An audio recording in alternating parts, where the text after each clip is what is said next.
militares. Sim. E diz que toda vez que isso aconteceu com o Império Romano, Império Espanhol, toda vez que isso aconteceu com o Grande Império, o Império caiu. A gente tava falando da Revolução Industrial.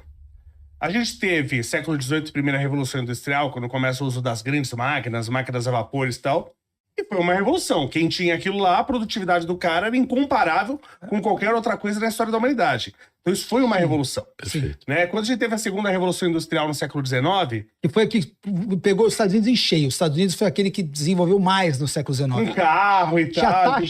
Tinha taxas de crescimento americanas maiores que as da China, no melhor momento da China. Sim, não, século XIX... eles surfaram demais essa. Exatamente. Né? Surfaram, então, e foi um negócio também muito absurdo, porque se deu uso por uma boa porcentagem do petróleo que não tinha uso nenhum, que era a gasolina, né? Com motor de ciclo Otto.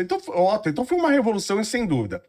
Aí tivemos a terceira Revolução Industrial, século XX, a Revolução do Silício. Você mudou o mundo todo, com a questão de computadores e tal. Hoje você não tem empresa, você não tem ninguém sem isso. Aí eu escuto falar da quarta Revolução Industrial.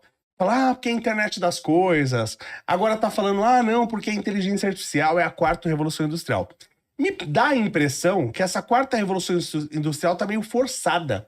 Não chegou ainda direito. Vocês enxergam a quarta Revolução Industrial? Que eu, pra falar a verdade, eu não a enxergo, essa quarta Revolução Industrial. Parece que elas estão querendo meio forçar ela, mas ainda a gente não teve essa revolução. Vocês conseguem enxergar ela, não?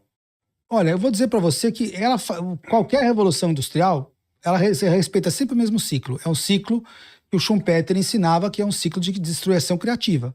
Certo, perfeito. Então, assim, é que nós ainda não estamos vendo o efeito da destruição.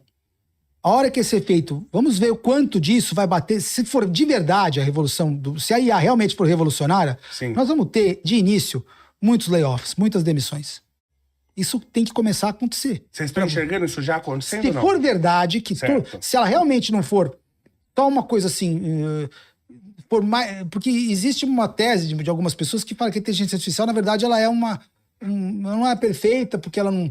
Ela fica lendo... É uma fraude, né? Tem gente que diz isso. Se realmente for desenvolver para algo melhor, e realmente for capaz de substituir a mente humana em várias tarefas, e não em todas, você vai começar a ver uma queda de emprego nos setores que vão perder emprego. Os call centers tem que deixar de existir, certo? Tem que existir... Mas, em tese, o custo das coisas também tem que começar a diminuir Mas bastante. aí tu quer diminuir o custo? Quando você pode mandar embora 5 mil pessoas que ganham salário e botar lá 3 computadores fazendo a mesma coisa? Caiu o preço nunca. A gente aumenta a produtividade das empresas, aumenta a eficiência, em tese, a capacitação das pessoas. Ou seja, o preço era para cair, ela não cai. Não cai por causa da inflação monetária, que tem data para acabar. Me pergunta o dia? Eu não sei o dia, mas eu sei que o dia que o mercado de crédito não aceitar mais um pingo de expansão, acabou. Aí acabou. Nós vamos ter uma deflação, entendeu? Mas vocês acham mesmo que vai tiver a deflação... não tem dúvida. Porque já está contratado. A gente já deve 400% do PIB, entendeu? E você já não tem como pagar os juros. Hoje você está... Vocês estão dizendo que o mercado não vai aceitar mais emissão de dívida? Não vai, porque o mercado é uma parte do mercado... Lembra? Toda dívida tem credor e tomador. Sim. Você tem 400 trilhões de dólares na mão de credores hoje. O cara, enquanto ele confia que ele vai receber, ele empresta. E se ele fala... E os tomadores hoje, principalmente os governos, não geram receita para pagar nem os juros. Eles estão deficitários, tem déficit primário, que não conta os juros, e mais os juros. Então fica maior ainda. Os Estados Unidos está em déficit primário, e ainda por cima tem que pagar 1 trilhão de juros. Ele tem 1 trilhão de déficit primário, mais 1 trilhão de juros. Nossa. É 2 trilhões Entendi. que tem que financiar. Não, eu sonho com esse dia, que não se vai mais aceitar a emissão de dívida. Sabe por que o mercado... Então, mas sabe por que o mercado ainda tem esperança? Porque fica todo mundo olhando pro Fed. O Fed vai baixar o juro e vai tudo, e vai salvar, então vai manter a solvência do sistema, porque o juro vai cair. Você vê, a cabeça do Trump é essa. Precisa cair o juro. Por quê? Porque eu preciso continuar financiando a minha dívida. Entendi. Só que assim, tudo que você precisa, a pior coisa para alguém é precisar e só ter uma porta de saída. A única porta de saída para os governos e para os tomadores hoje, por a quantidade de dívida que o mundo tem, é o juro para zero de novo. Entendi. Mas será que vai para zero de novo? Cara, os investidores de renda fixa já perderam muito dinheiro quando o juro estava em 0 e depois foi para 5. O preço de um título de 30 anos era $180. Caiu para 90. Caiu metade do preço. Um título emitido em 2020 com taxa de 1% valia 100, vale 45 hoje. Então, já teve um primeiro estouro. Entendi. Entendeu? E O isso gráfico- diminui a capacidade do cara de alavancar, você porque quer olhar a garantia dele vale menos. Você quer olhar um gráfico para você comparar com o do Crash de 29? Olha o gráfico do Treasury de 30 anos. Sim. Você teve primeiro tombo e você está tentando consolidar, mas o mercado de taxa não consegue fechar. As taxas estão abrindo no Japão, que está com a taxa máxima, já bateu a máxima de 25 anos atrás. A taxa do Japão voltou para os níveis de 1990. 3,5%. O Japão ficou com juro abaixo de 1 por 20 e tantos anos. O juro do 40 anos no Japão está 3,5%, o juro do 30 anos está 3%, o 20 anos está 2,50% e o 10 anos 1,60%. E era 0,50%, 0,60%. Eu vi um dado, desculpa. Grã-Bretanha também está mais Alemanha. de 5, 30 anos. A taxa americana, longa, vai para 5, 6, até mais. Então, eu vi um dado que me chamou muita atenção, que é sobre... Porque todo grande império na história, ele de certa forma emitiu dívida, ele tinha confiança e emitia dívida.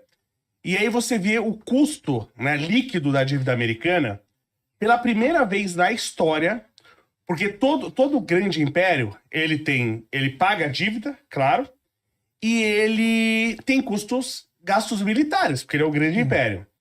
E pela primeira vez na história dos Estados Unidos, o custo da dívida é maior do que os gastos militares. Sim. E diz que toda vez que isso aconteceu com o Império Romano, Império Espanhol, toda vez que isso aconteceu com o grande império, o império caiu. Entra em declínio. Assim, não é que entrou em declínio, ele caiu, né? O Império Romano, o Império Espanhol, o Império Otomano. Ele entra em declínio rápido. Mas, né? mas o Vocês acham Império que Romano pode- levou muito tempo pra cair, né? Ele Sim, entra em cara, declínio, cai ele com entra em tempo. declínio, mas ele cai depois, exatamente. Vocês acham que o Império Americano pode cair? Esse é um sinal de que vai cair o Império Você Americano? vai tirar seu dinheiro de lá e vai emprestar pra quem? Então, olha a China aí Pro Putin? crescendo. Você vai emprestar pro X? Você empresta Não, seu eu dinheiro não. pro X? Mas tem a Europa. Você empresta pro Macron seu dinheiro? Não, pro Macron não, mas pra Alemanha, Então. a Inglaterra. A China tem um problema de dívida. Ah, O crescimento da dívida chinesa é maior que a da dívida americana. Só que o estoque da dívida americana ainda é maior. A relação dívida PIB americana ainda é maior. Mas é o governo Mas o da federal, China, né? é. Se você Mas da vai Alemanha, puser Porque a as China tem muita províncias, coisa né? off-balance. A dívida Sim. da China ninguém sabe, porque tem tanta Sim. coisa shadow, Eu tava que vendo, é muito maior eu até que tava a vendo americana. até uma entrevista agora Por isso com que eu chamo o economista. yuan de fraude. Vocês confiam no mercado americano, hein? Não é o que é o Eu não que confio é o nem no menos mercado, pior. mas é o menos pior. É o menos pior. Mas você não confia na Alemanha, por exemplo? A Alemanha tá A ferrada. Inglaterra eu tô Eu preocupado. confiaria confiava na Alemanha Inglaterra. se ela sair da União Europeia. É. Ela tá mais solvente do que... O problema dela é que ela tá... tenta, aliás. Por isso que não dá pra confiar nela. ela os outros podem quebrar ela. Porque elas estão pesando sobre ela. Na Ela tem diversificação, que você vai largar colocar em todos esses romper a lugares. União Europeia e ficar sozinha. Aí ela tá salva. Na diversificação você vai fazer isso, entendeu? Você vai achar um país lá que tem dívida pequena, uma Austrália, uma Mas e a Noruega, que tem Polônia. mais petróleo que população, não é confiável? Eu entendo, mas um portfólio convexo, um portfólio antifrágil, ele vai diversificar, entendeu? Ele vai ter... E outra coisa, a única maneira de criar riqueza para a sociedade é se você comprar empresas, né? Então um portfólio tem que ter também um risco em empresas. O problema é que a gente está nesse limite, né? As empresas estão todas muito caras e a gente só pode hoje investir em dívidas se a maior parte tiver em dívidas de curto prazo, pós-fixadas. Porque o problema de se emprestar aí para 10, 20, 30 anos é que é tão volátil quanto a bolsa. Sim. Um título de 30 anos, ele é mais volátil do que ações de uma empresa. Porque 1% na taxa de juros que muda, mexe o título em 30%. Sim.